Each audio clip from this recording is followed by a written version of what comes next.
नमस्कार दोस्तों, एक बेहद ही खूबसूरत महिला थी जो अपने घर पर पति के साथ रहा करती थी और उसकी एक नटखट सी भांजी भी था, जो उन लोगों के साथ ही रहा करता था। जो महिला थी वो अपने भांजे को खूब मान-दुलार करती थी, किसी भी चीज़ की कमी नहीं होने देती थी और जो भांजा था वह भी उस देवर की कमी महसूस नहीं होने देता था, क्योंकि उसकी कोई देवर या छोटी ननद नहीं थी, जिस वजह से वह हमेशा अपने भांजे के साथ लगी-बजी रहती थी। फिर दोनों मिलकर जो है साथ में एक-दूसरे से बहुत मज़ाक किया करते थे और जो कुछ भी करना होता था वो सारा काम साथ में किया करते थे। फिर दोस्तों इसी तरह से एक दिन की बात है, रात का समय था और जो महिला थी वह अपने पति के साथ जो है कमरे में सो रही थी। उसी दरमियान अचानक से जो उसका भांजा था उसका नज़र दोस्तों उन लोगों पर पड़ गया और दोस्तों जब वह उन लोगों को कार्यक्रम करते हुए देख लिया तो दोस्तों उसको रहा नहीं गया। उसके बाद दोस्तों जो महिला थी वो अपने भांजे को कहती है कि तू देख क्या कर रहा है, तू भी आकर पीछे से लग जा। उसके बाद दोस्तों जो भांजा था वो अपनी मम्मी के कहने पर ठीक उनके पीछे जाकर सो जाता है। उसके बाद दोस्तों तीनों मिलकर कुछ ऐसा अनोखा खेल खेलने लगते हैं जिसके बारे में यदि आप लोग जानेंगे तो आपके लोगों के रोंगटे खड़े हो जाएंगे। तो दोस्तों यदि आप लोग इस पूरे कहानी को जानना चाहते हैं तो आप मेरे साथ बने रहिएगा।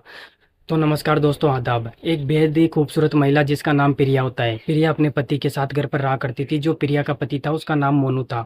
मोनू एक ऑटो ड्राइवर था, वो ऑटो रिक्शा चलाने का काम करता था और प्रिया अपने घर पर जो है एक भांजे को भी रखी हुई थी जिसका नाम पवन था।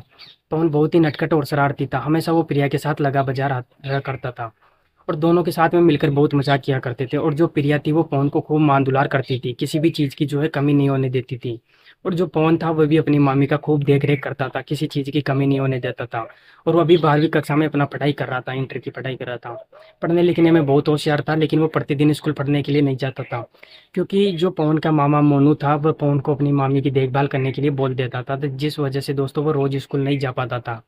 और जो मोनू था वह भी पवन को खूब मान दुलार करता था।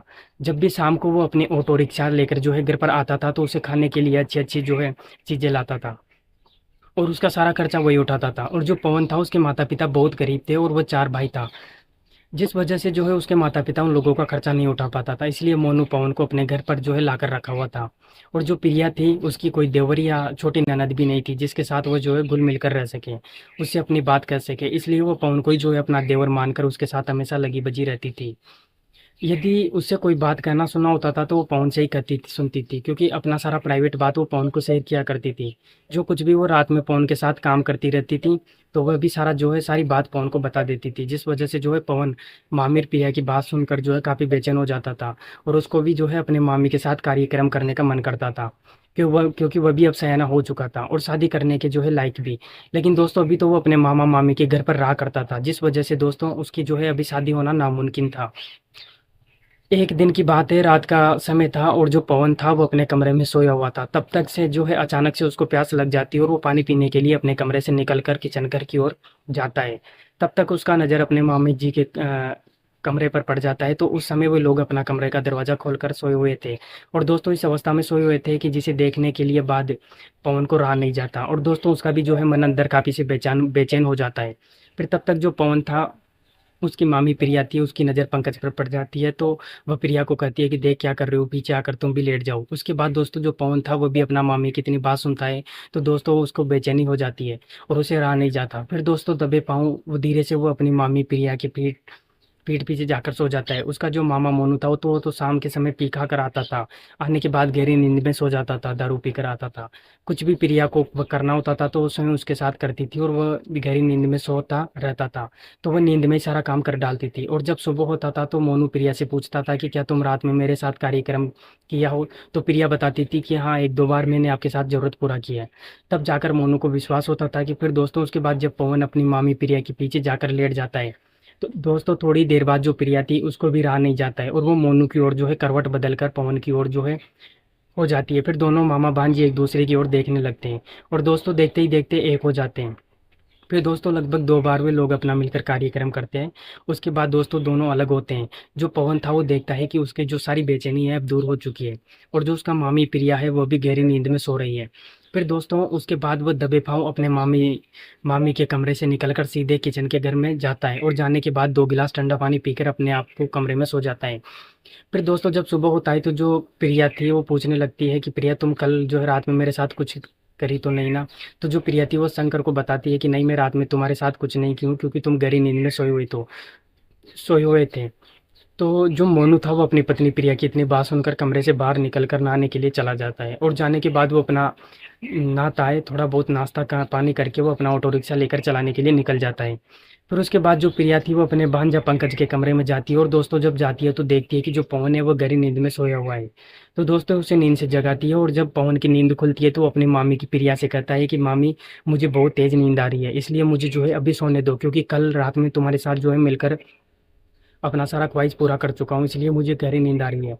उसके बाद दोस्तों जो प्रिया थी वो पवन को किसी तरह से जो है जगाती है और जगाने के बाद खाना पीना लाकर खिलाती है। उसके बाद दोस्तों जो पवन था वो खाना पीना खा लेता है और वह फिर से जो है अपनी मामी की ओर देखने लगता है। तो जो प्रिया थी वो पवन को देखकर समझ जाती है कि जो पवन है उसका फिर से मन बन चुका है। तो दोस्तों वह अपने कमरे में बुलाकर ले जाती है और ले जाने के बाद दोस्तों वो फिर दोस्तों अपना मिलकर कार्यक्रम करते हैं और अपना सारा अरमान पूरा कर लेते हैं। फिर दोस्तों इस दिन के बाद उन दोनों का जो ये रोज का काम हो चुका था। जब भी शंकर अपना ऑटो रिक्शा लेकर चलाने के लिए चला जाता था तो दोपहर के समय जो है दोस्तों वो मौका पाकर मामी और भांजा अपना कार्यक्रम करने लगते थे और अपना सारा अरमान पूरा कर लेते थे। फिर दोस्तों इसी प्रकार से उन दोनों का ये कार्यक्रम लगभग 5 महीने तक इसी तरह से चलता रहा। फिर एक दिन अचानक से जो पवन था वो अपनी मामी प्रिया से कहता है कि मामी, देख रहा हूँ कि आजकल मुझे बहुत कमजोरी सी लग रही है, इस वजह से जो है मैं आपके साथ ढंग से कार्यक्रम भी नहीं कर पा रहा हूँ। तो जो प्रिया थी वो पवन से कहने लगती है कि हाँ पवन, मुझे भी ये महसूस हो रहा है कि तुम कमज़ोर हो चुके हो, इसलिए तुम्हें जो है किसी अच्छे डॉक्टर से जो है मिलना चाहिए, दिखा लेना चाहिए अपने आप को। फिर दोस्तों जो पवन था वो अपनी मामी के कहने पर एक नज़दीक के ही डॉक्टर के पास जाता है और जाने के बाद जब वो अपना चेकअप करवाता है तो दोस्तों चेकअप करके उसे डॉक्टर के पैरों तले ज़मीन खिसक जाती है, क्योंकि दोस्तों जो पवन था वह एचआईवी ग्रसित हो चुका था। तो जो उसकी मामी थी वो पहले से ही एचआईवी ग्रस्त हो चुकी थी, क्योंकि जो मोनू था वो पहले ऑटो रिक्शा नहीं चलाता था, वो ट्रक चलाता था, जिस वजह से उसका संपर्क कई ऐसी महिलाओं लड़कियों के साथ था जिस वजह से उसे पहले ही ये बीमारी लगी हुई थी। उसके बाद जब वह अपनी पत्नी प्रिया के संपर्क में आया तो प्रिया भी ग्रसित हो गई। उसके बाद जब पवन अपने मामी प्रिया के संपर्क में आया तो पवन भी ग्रसित हो गया। उसके बाद दोस्तों जब पवन के इस बारे में पता चलता है तो एचआईवी हो चुका है, तो दोस्तों ये जानकर उसके पैरों तले जमीन खिसक जाता है और वो अपना सर पकड़कर दोस्तों वहीं पर रोने लगता है। उसके बाद दोस्तों जो डॉक्टर था वो पंकज को समझाता है कि देखो पंकज, अब अभी भी जो है कुछ बिगड़ा नहीं है, इसलिए मैं तुमको एक परामर्श देना चाहता हूँ, तुम फौरन अभी सरकारी अस्पताल में जाओ और वहाँ पर जाने के बाद डॉक्टरों से बात करो और उनके कहे अनुसार तुम रेगुलर दवाइयाँ लेते रहना, तुम्हें कुछ नहीं होगा, क्योंकि इस बीमारी का इलाज निकल चुका है। यदि तुम नियमित रूप से दवाई लोगे तो, अगर एक्सरसाइज करोगे तो तुम बिल्कुल और जल्दी फिट हो जाओगे, तंदुरुस्त हो जाओगे। उसके बाद दोस्तों जो पवन था वो डॉक्टर के कहीं जाने के बाद वो सरकारी अस्पताल में जाता है और दोस्तों अपना इलाज करवाता है।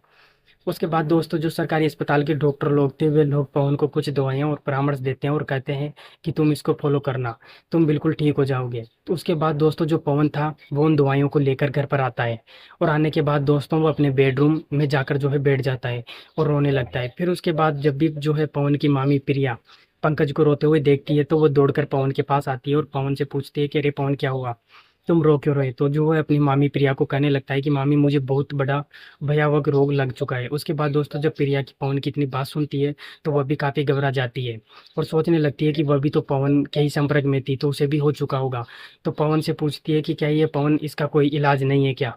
तो दोस्तों उसके बाद जो पवन था वो कहता है कि हाँ इसका इलाज है, कल तुम मेरे साथ चलना सरकारी अस्पताल में और साथ में मामा को भी लेकर चलना, क्योंकि मामा को भी ये बीमारी लग चुकी है। उसके बाद दोस्तों ये कल सुबह होने के बाद जो तीनों लोग थे वे सभी लोग सरकारी अस्पताल में जाते हैं और जाने के बाद दोस्तों अपना इलाज करवाते हैं। फिर उसके बाद डॉक्टर के कहे जाने के अनुसार वे लोग दवाइयों को नियमित रूप से सेवन करने लगते हैं और दोस्तों अपने ज़िंदगी जीने लगते हैं। दोस्तों वे लोग सभी लोग आज भी उसी गांव में मौजूद है, बहुत आराम से रह रहे हैं, खा पी कर रह रहे हैं और गांव के सभी लोगों के साथ जो है मिलजुल कर भी रह रहे हैं। तो दोस्तों जो आज की कहानी थी वो बस यहीं तक थी। तो आपको ये कहानी कैसी लगी कमेंट में ज़रूर बताना। तो नमस्कार दोस्तों, इस कहानी को सुनाने का मेरा उद्देश्य किसी का दिल दुखाना नहीं था, बल्कि आप लोगों को सतर्क और जागरूक करना था। मिलते हैं किसी ऐसी कहानी के साथ, तब तक के लिए दोस्तों जय हिंद, वंदे मातरम।